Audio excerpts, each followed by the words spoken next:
So today I'd like to show how I go about treating these 4x4 posts rough sawn off the sawmill for the purposes of fence posts or foundation posts or anything where they're going to be in the ground or in contact with the ground. Obviously, I don't have the equipment to do pressure treating, so I got to do something a little bit more old-fashioned. So what I have here is a propane torch. Now, there is a method, people refer to it as the Shosugiban or something like that method. I'm probably butchering that pronunciation. It's not so much a method, it's a cultural appropriation thing. We're misinterpreting what they actually mean when they say that. Anyways, there is some validity to the idea that some very old Japanese buildings use charred wood as part of their foundation, and it works quite well. So, I'm going to add to that the idea of this modern copper coat stuff, the green treatment stuff. You'll see it in a second. But first, we need to char this post. That should help dry it out and kind of seal the outside of it, because this is a fresh, wet post here. Basically a wet green post. It's not quite green, it's been sitting dead for a long time, had a lot of time to dry out, but it's a wet post, it's not a kiln-dried post. So, let's start here. So the first thing I'm going to do is I'm going to go ahead and turn on my propane torch here. And this is just a $35 weed flamer from Harbor Freight. Just a cheap thing, cheapest you can get. And turn it on the blast setting.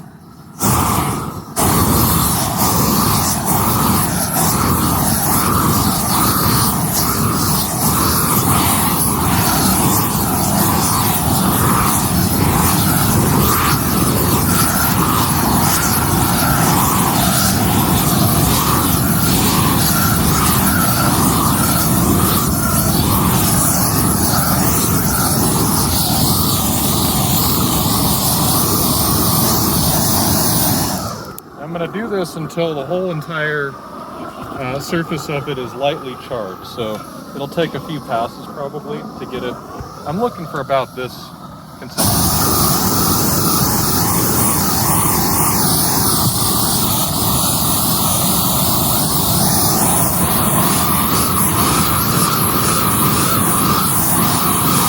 Now, the way that they do this in the Japanese buildings, by the way, is and maybe I'm confusing what method is used for what purpose, but I've seen it used for like floor and siding boards, and they actually just essentially build like a triangle and then build a fire under the triangle, and it essentially uses the triangle as a chimney, which kind of causes creosote to run through that chimney, and that's kind of how they treat it.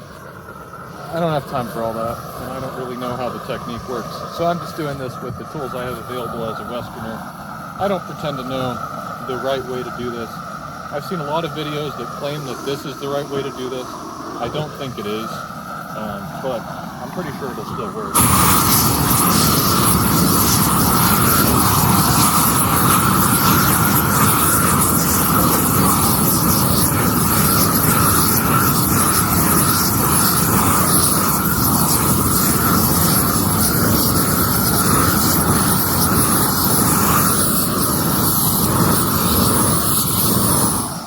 I'm going to continue on this same path until I've got all four sides charred, and then I'll get back with you here.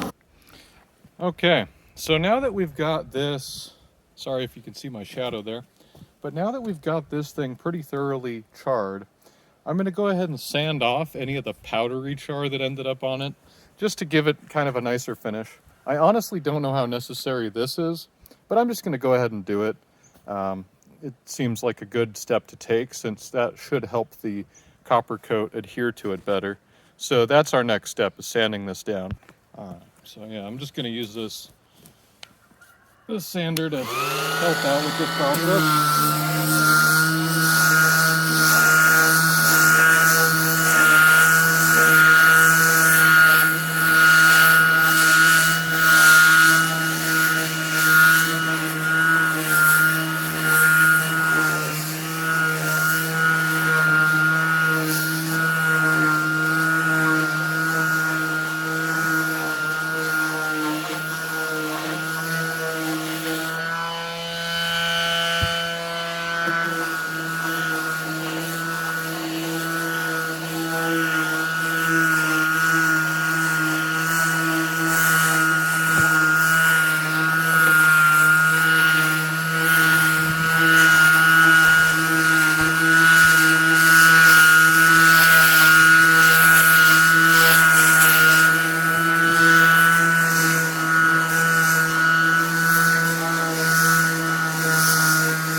I'm gonna do the remainder of this and then I'll unpause the video. Just had the bright idea to move the camera over here so that you're not constantly watching my shadow. But if you look, this looks pretty good here, I would say. It's got a nice char to it, but it's not charcoal, which I imagine charcoal would actually absorb some water, which is definitely something we don't want. Let me see if I can give you a closer look. As you can see there, nice charred, darkened finish. It almost looks like a varnish or something, which is perfect.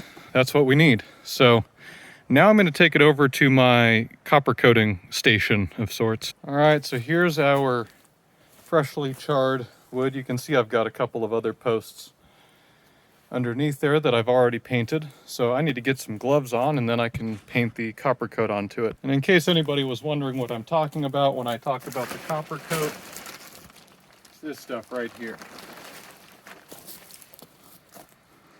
So it's a copper sulfide, I think. Copper naphthenate. So this is actually a pesticide. You got to wear protection when you're using this stuff. But supposedly it's a little bit better for the environment than, diesel and motor oil, which is a common method of treating the wood that I saw. And the tarp is here because the rain just hasn't wanted to cooperate with me the whole time I've been doing this. So I just went ahead and put up a tarp and made a little station.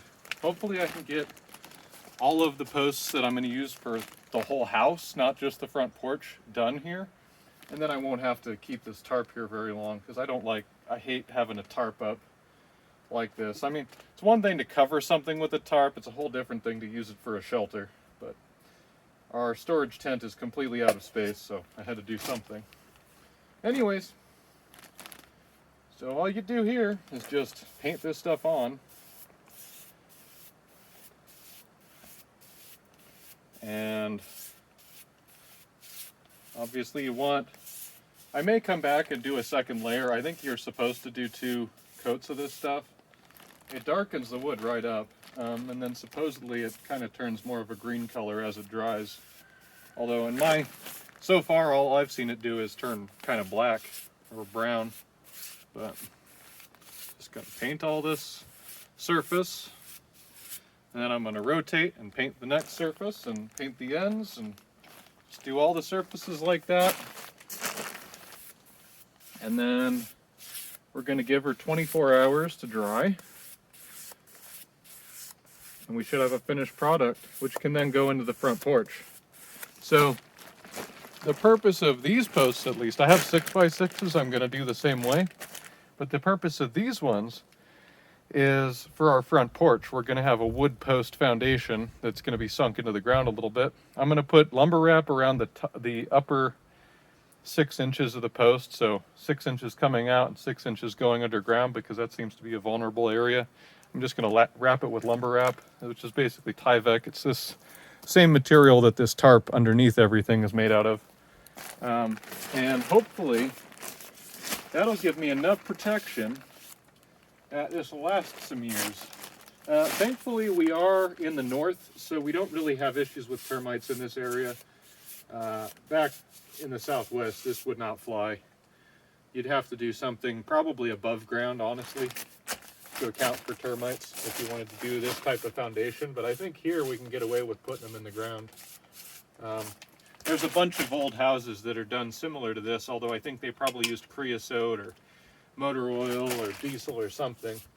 I don't want to go that route. I'm trying to be as on the up and up as I can with this project, within the limitations that I have, budget and time and everything. Just trying to do it as good as I can for the environment, for the building codes, everything, so that nobody, hopefully nobody is too critical of it from the outside world. I think it'll be a very durable building when I'm done.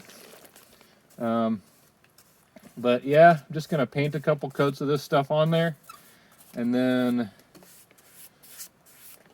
that'll be my treatment, my protection against bugs and fungus and everything else that tries to eat these posts and destroy them. And then they'll just go right in the ground with lumber wrap around them. I've also considered buying, there are these resin post foundations that you can get. They're plastic essentially, but supposed to be load bearing. And you can put those into the post holes to stop water from wicking up the post. Consider getting those. They're like, I think between $12 and $20 a piece, so probably worth it. But that might save the posts for even longer. Just do everything you can to protect wood that's going to go in or touch the ground, because it will rot. It's inevitable. So anyways, that's how I'm treating these posts. I'm going to stop the video for now, but if you're interested in this and you want to see what I'm doing with these, the next video will be me building the front porch with these posts. So stay tuned for that. Like, comment, and subscribe. Stick around, and there'll be more interesting projects coming here on this channel. Anyway, thanks for watching, y'all. Bye now.